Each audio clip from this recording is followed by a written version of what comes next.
I will never forget that evening when my life turned upside down. After a long, exhausting day at work, I returned home, looking forward to a cozy evening with Rachel. She always prepared something special for us, and I hoped tonight would be no different. However, as I opened the door, I was met with laughter that froze me in my tracks. It wasn't just any laughter, it was the unmistakable sound of Rachel and Dan, my best friend. A chill ran down my spine as I approached the door quietly. My heart racing with an unsettling mix of anticipation and dread. Peeking through the slightly ajar door, I saw them sitting on the couch, too close for comfort. Their eyes sparkled with a warmth that I had thought was reserved for me alone. At that moment, the reality of betrayal hit me like a punch to the gut. I felt as if the ground had been pulled from beneath my feet, leaving me suspended in disbelief. I had always trusted Dan, he was more than a friend, he was family. But now, here he was, sharing laughter and intimacy with my wife, the woman I had vowed to love and cherish. As I stood there, frozen in that agonizing moment, I replayed the memories of our life together. The late-night talks, the shared dreams, the laughter that once filled our home, all of it now felt like a cruel joke. The warmth of our love was replaced by a cold, harsh reality. I could hardly breathe, my chest tightening as the weight of betrayal settled over me like a heavy shroud. I quietly retreated from the door, my mind racing. How could this happen? What had I missed? The questions swirled around me, each one more painful than the last. I felt a fire ignite within me, fueled by the rage and heartbreak that threatened to consume me. I couldn't just stand by and let this betrayal go unpunished. I needed to take control of the situation, to reclaim my dignity in the face of this crushing humiliation. The days that followed were a blur of anger and sorrow. I watched Rachel and Dan from a distance, trying to piece together the fragments of their betrayal. Every laugh they shared felt like a dagger to my heart, each stolen glance a reminder of my shattered trust. I began to gather evidence, meticulously documenting their affair. I took photographs, saved messages, and even recorded their conversations when I could. Each piece of evidence was a reminder of my pain, but it also became a weapon I could wield against them. I spent sleepless nights plotting my revenge. I envisioned the moment when I would confront them, the look of shock on their faces when they realized I knew their secret. The thought of their humiliation brought me a twisted sense of satisfaction. I was determined to make them pay for the pain they had caused me. I imagined the power I would feel as I laid bare their deceit, watching as their world crumbled around them. Finally, the day of reckoning arrived. I arranged to meet them at a cafe, my heart pounding with a mix of excitement and dread. I put on a mask of calm, determined to hide the storm brewing inside me. As I approached their table, I forced a smile, masking the turmoil within. They greeted me with casual banter, completely unaware of the storm about to break over their heads. After a few moments of small talk, I decided it was time to reveal my hand. I leaned in closer, my voice low but steady. "I know about you too," I said, watching as their faces drained of color. The shock was palpable, and for a brief moment, I reveled in their fear. I laid out the evidence I had gathered, each piece a testament to their betrayal. The silence that followed was deafening, filled only by the sound of their shallow breaths. I offered them a deal. I would keep their secret if they agreed to my terms. I felt a surge of power as I watched them squirm, realizing that I held their fate in my hands. But as they exchanged glances, I sensed a shift in the air. They weren't going to take this lying down. What unfolded next was a game of cat and mouse, each of us trying to outmaneuver the other. Rachel and Dan retaliated, threatening to expose my secrets, details from my past that I had buried deep. I was caught in a web of deceit, each of us holding the other's future in our hands. I felt the walls closing in around me, the very secrets I had used as a shield now becoming my greatest vulnerability. As the stakes escalated, I realized that this was no longer just about revenge. It was a battle for survival, a desperate attempt to protect myself from the fallout of our collective betrayals. I began to gather information on them, hoping to find something, anything, that could turn the tide in my favor. The game had changed, and I was determined to emerge victorious, no matter the cost. But as I delved deeper into their lives, I began to see the cracks in my facade. The lines between right and wrong blurred, and I found myself questioning my motives. Was I seeking justice, or was it merely a mask for my pain? The realization hit me hard: in this game of revenge, we were all losing. The tension mounted, and I felt the weight of our secrets pressing down on me. Each confrontation brought us closer to the edge, and I knew that it was only a matter of time before everything unraveled. The path I had chosen was fraught with danger, and I was left to wonder if I would be able to bear the consequences of my actions. In the end, we were all trapped in a cycle of betrayal, and I could only hope that I would find a way to escape before it consumed us all. After witnessing the betrayal that unfolded before my eyes, a fire ignited within me, fueled by a potent mix of rage and heartbreak. I couldn't believe that Rachel, the woman I had shared my life with, could betray me in such a devastating way. The pain was overwhelming, a constant companion that followed me wherever I went. I found it increasingly difficult to function, my mind consumed by thoughts of revenge and retribution. As the days passed, I found myself sinking deeper into a dark abyss of anger and resentment. Every time I saw Rachel and Dan together, it was like a dagger to my heart. Their laughter, once a source of joy, now mocked me, reminding me of the shattered trust that lay between us. I knew I couldn't simply sit back and accept this betrayal. I needed to take action, to reclaim my power and restore my dignity. It was during those sleepless nights, when the pain was at its most acute, that I began to formulate my plan for revenge. I knew that I needed to gather evidence, to build a case that would leave no doubt about their infidelity. I started by meticulously documenting everything I could: photographs, text messages, even recordings of their conversations. Each piece of evidence was a painful reminder of the trust that had been broken.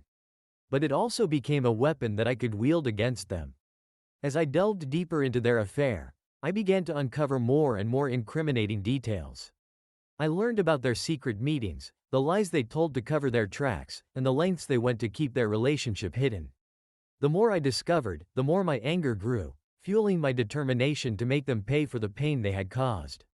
I spent countless hours poring over the evidence, piecing together a narrative that would expose their betrayal for all to see. I imagined the moment when I would confront them, the look of shock and fear on their faces as they realized that their secret was out. I pictured the humiliation they would feel as I laid bare their deceit, stripping away the facade they had so carefully constructed. But as I planned my revenge, I couldn't help but question my motives. Was I truly seeking justice, or was I simply consumed by a desire for retribution? The line between right and wrong began to blur, and I found myself questioning the morality of my actions. I knew that if I went through with my plan, there would be consequences not just for Rachel and Dan, but for myself as well. Despite my doubts, I couldn't shake the overwhelming need for revenge. I felt like a caged animal, trapped by the pain and humiliation of betrayal. I needed to break free, reclaim my power, and assert my dominance over those who had wronged me. The thought of Rachel and Dan suffering as I had suffered became an obsession, a driving force that consumed my every waking moment. As the plan began to take shape, I found myself becoming increasingly reckless. I took risks, pushed boundaries, and disregarded the potential consequences of my actions. I was consumed by a single-minded focus, blinded by the desire for retribution. I knew that I was walking a dangerous path, but I couldn't bring myself to turn back.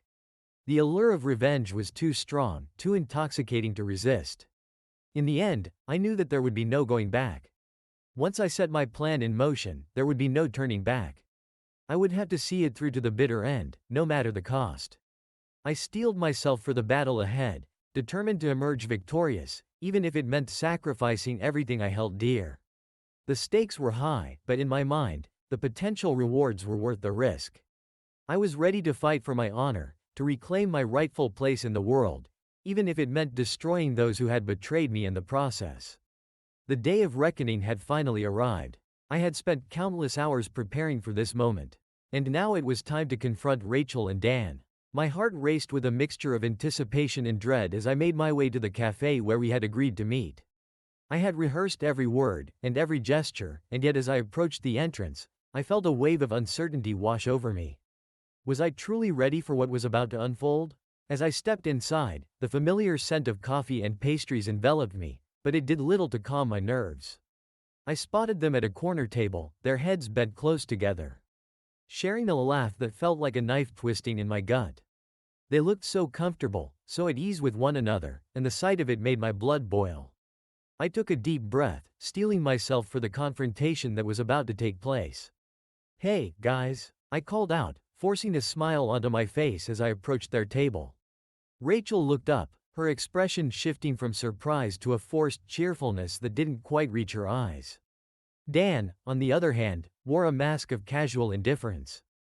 But I could see the tension in his posture. They both knew that something was off, and I reveled in the knowledge that I held the upper hand. We exchanged pleasantries, and for a moment, it felt like old times. We talked about trivial matters, but I could feel the weight of the unspoken truth hanging over us like a dark cloud.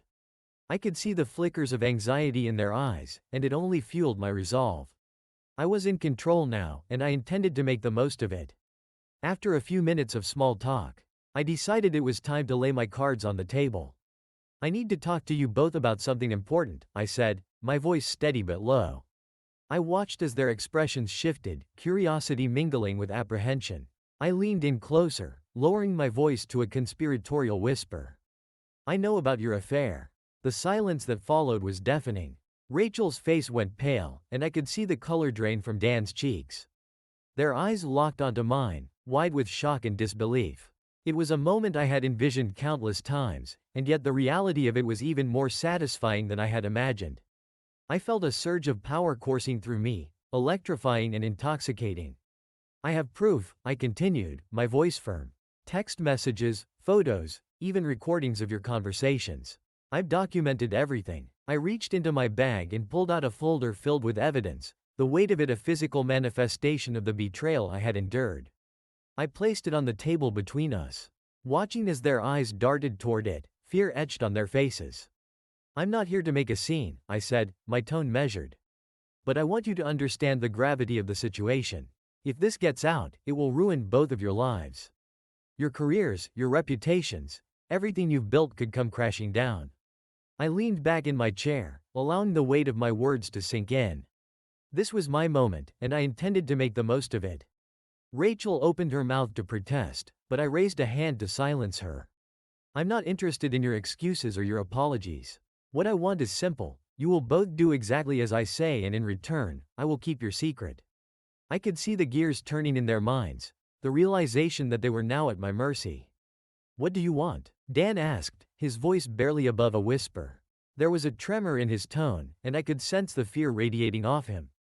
It was a heady feeling, knowing that I had them cornered, that I held the power to dictate the terms of our new reality. I took a moment to consider my demands. I wanted them to feel the weight of their betrayal, and to understand the consequences of their actions.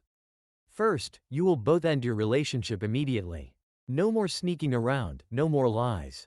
You will go back to your lives as if nothing ever happened. I paused, allowing my words to sink in. Second, you will agree to meet with me regularly to discuss my conditions. I want to ensure that you're both staying in line. Rachel's eyes narrowed, and I could see the defiance bubbling beneath the surface. You can't control us, she said, her voice steady despite the fear in her eyes. This is insane. I leaned forward, my gaze piercing. Oh, but I can. You see, the moment you chose to betray me, you forfeited your right to control your narrative. You're in this as deep as I am, and I will not hesitate to expose you if you step out of line. I could see the realization dawning on her, the understanding that I was serious. The fear in Dan's eyes only deepened as he processed the implications of my words.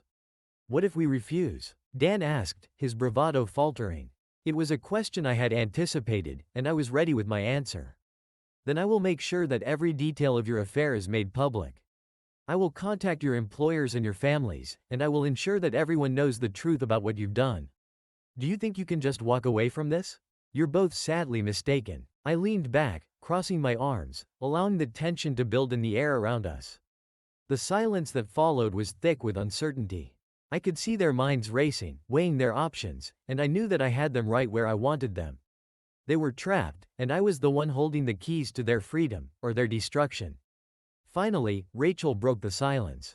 Fine, we'll do what you want, she said, her voice barely above a whisper. There was a resignation in her tone that sent a thrill of satisfaction through me. But you have to promise that you won't tell anyone. I nodded slowly, a smirk creeping onto my face.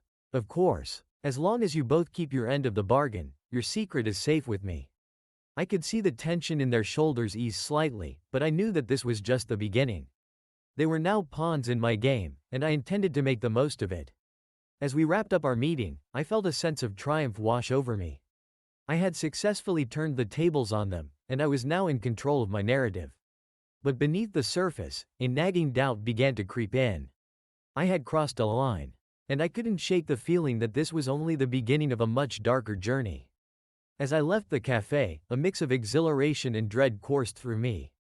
I had taken the first step toward reclaiming my life, but I knew that the road ahead would be fraught with challenges and moral dilemmas. I had become the architect of my revenge, but at what cost? The weight of my actions loomed heavily over me, and I couldn't help but wonder if I was truly prepared for the consequences that lay ahead. The days that followed my confrontation with Rachel and Dan were a whirlwind of emotions. I felt a strange mix of triumph and anxiety, a cocktail of exhilaration and dread that coursed through my veins like a drug. I had successfully turned the tables on them, but I was acutely aware that this was just the beginning of a much darker journey. I had entered a dangerous game, one where the stakes were high, and the rules were constantly shifting. Rachel and Dan complied with my demands, at least for the time being. They went through the motions of their lives, but I could sense the tension that hung in the air between us. Our interactions were fraught with an undercurrent of fear and resentment, and I could see the cracks in their facade. They were walking on eggshells around me, and with each passing day, I felt the power I wielded over them grow stronger. It was intoxicating, yet I couldn't shake the feeling that I was playing with fire. I began to meet with them regularly, as per our agreement. Each meeting felt like a chess match, with me as the player and them as the pieces on the board.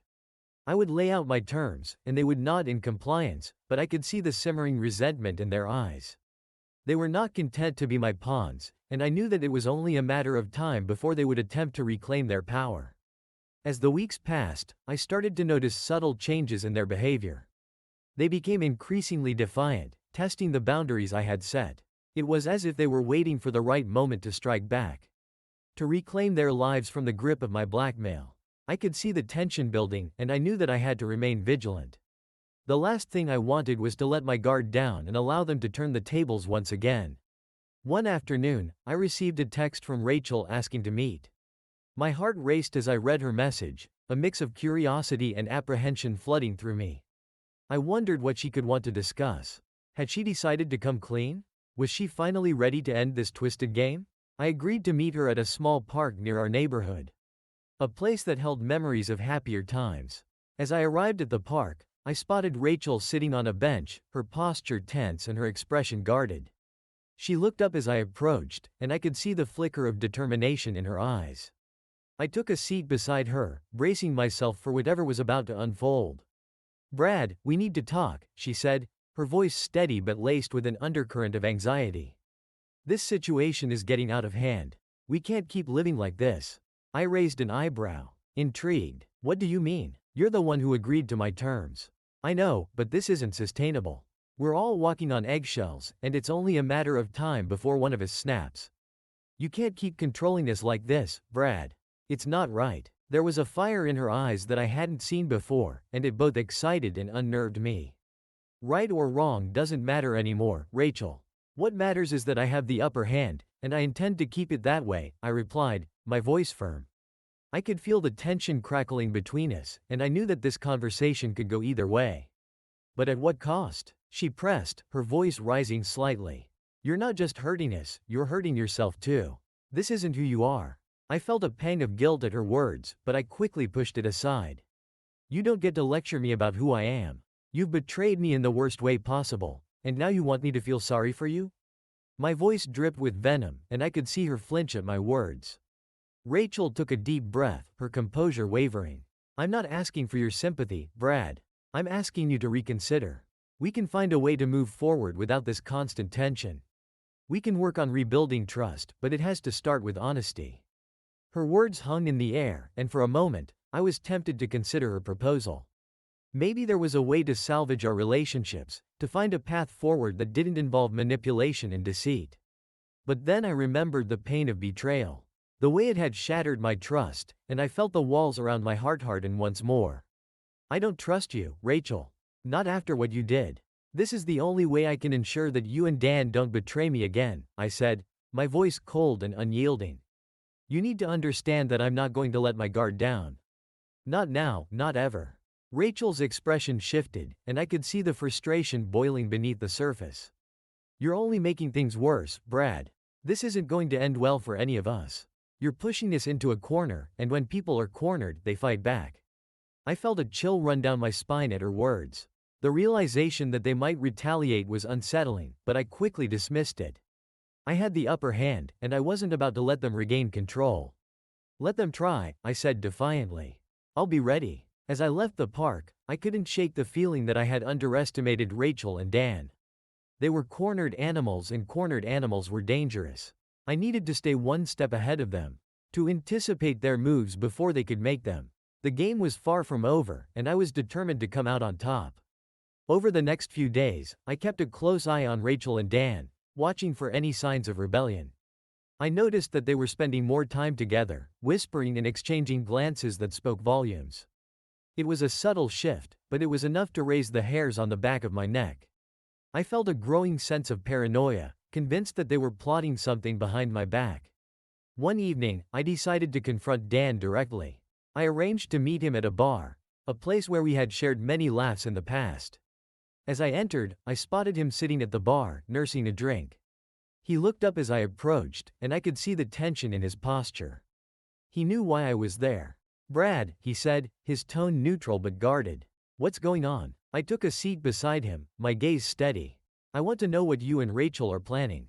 I can see the way you two are acting, and I won't tolerate any more deception. Dan's expression hardened, and I could see the flicker of defiance in his eyes. We're not planning anything, Brad. We're just trying to get through this mess you've created. Don't play games with me, Dan. I know you're both unhappy. You think I don't see the way you look at each other? The way you whisper when you think I'm not watching? My voice was low but intense, and I could feel the tension crackling between us. He sighed, running a hand through his hair. Look, I get that you're hurt, but this is not the way to handle it. You can't keep holding this over our heads forever. It's not healthy for any of us. Healthy? Do you think this is about being healthy? You both made your choices and now you have to live with the consequences, I shot back, my anger rising. You don't get to dictate the terms of this situation. I do. Dan's eyes narrowed, and I could see the frustration boiling beneath the surface. You're playing a dangerous game. Brad, you think you're in control, but you're not. You're just pushing us closer to the edge. The tension between us was palpable, and I could feel the weight of his words hanging in the air. I knew he was right. I was walking a tightrope, and one misstep could lead to disaster. But I couldn't show weakness. I had to maintain my grip on the situation, no matter the cost. Let me make this clear, Dan. I will do whatever it takes to protect myself. If you and Rachel think you can turn the tables on me, you're sorely mistaken. I've already lost too much, and I won't let you take anything else from me, I said, my voice cold and unyielding. As I left the bar, I felt a mix of exhilaration and dread. I had asserted my dominance, but I knew that the battle was far from over. Rachel and Dan were not going to back down easily, and I had to be prepared for their retaliation. The stakes were high, and I was caught in a web of deceit and betrayal that threatened to consume us all. In the days that followed, I found myself consumed by paranoia. I began to see shadows lurking in every corner, convinced that Rachel and Dan were plotting against me. I started to second-guess every interaction, every word spoken, fearing that they were waiting for the perfect moment to strike. The tension was suffocating, and I could feel the walls closing in around me. I knew I had to regain control of the situation before it spiraled out of my grasp. I began to gather more evidence, digging deeper into their lives, hoping to find something that would give me the upper hand once again. I followed them, watched their interactions, and listened for any whispers of rebellion. I was determined to stay one step ahead, to anticipate their moves before they could make them. But as I delved deeper into their lives, I began to realize that I was becoming the very thing I despised. I was consumed by jealousy and anger, and the lines between right and wrong were blurring. I had set out to reclaim my power, but in the process, I was losing a part of myself. The darkness that had taken root within me was growing, and I knew that I had to find a way to break free before it consumed me entirely. As the tension mounted, I felt the weight of my actions pressing down on me. I had become trapped in a cycle of revenge and betrayal, and I knew that it was only a matter of time before everything unraveled. I had to make a choice, continue down this dark path or find a way to break free and reclaim my life. But as I looked into the abyss, I couldn't help but wonder if it was already too late to turn back. As the days turned into weeks, the tension between Rachel, Dan, and me continued to escalate. What had begun as a calculated plan for revenge had morphed into a complex web of deceit, manipulation, and fear. I felt as though I was living in a pressure cooker, the heat rising steadily, threatening to explode at any moment. The stakes were higher than ever, and I knew that I had to tread carefully. The balance of power was precarious, and I could sense that Rachel and Dan were growing increasingly restless under the weight of my control. I had successfully kept their affair a secret, but I could see the toll it was taking on all of us. Rachel was a shadow of her former self, her vibrant spirit dimmed by the constant fear of exposure. Dan, too, seemed to be struggling under the burden of our twisted arrangement. I could see the flickers of resentment in their eyes, and I knew that it was only a matter of time before they would attempt to reclaim their power. The thought sent a shiver down my spine, but I couldn't allow myself to show weakness. I had to remain vigilant, to anticipate their every move. One evening, I decided to confront Rachel once more. I arranged to meet her at a quiet diner, a place where we had shared many happy memories before everything had fallen apart. As I sat in a booth, waiting for her to arrive, I couldn't help but feel a sense of nostalgia wash over me. The smell of coffee and pancakes filled the air, and for a fleeting moment, I was transported back to a time when our lives were uncomplicated and filled with love. But that time felt like a distant memory, overshadowed by the darkness that had taken root in our lives. When Rachel arrived, she looked weary, her eyes heavy with unspoken burdens. I gestured for her to sit, and as she slid into the booth across from me, I could see the tension etched on her face. "Brad," she began, her voice barely above a whisper. "We need to talk about what's happening between us. This can't go on forever." I leaned back, crossing my arms. "What do you mean? You're the one who agreed to my terms. If you want to end this, you know what will happen." "I know," she replied, her voice trembling. "But living in fear is not a life worth living. We're all suffering, and I can't keep pretending that everything is okay. I want to find a way to move forward, to heal, but I can't do that while you're holding this over our heads." Her words struck a chord within me. I had become the very thing I despised, a manipulator. A puppet master pulling the strings of their lives. The realization weighed heavily on my conscience, and I felt a pang of guilt for the pain I had caused. But I quickly pushed those feelings aside. I couldn't afford to show weakness now. "I'm not the one who betrayed you, Rachel. You made your choices, and now you have to live with the consequences," I said, my voice cold. "If you want to move forward, you need to understand that I'm not going to let my guard down. Not now, not ever." Rachel's expression shifted, a mix of frustration and sadness crossing her features. "You're right, I did make my choices. But I'm asking you to reconsider.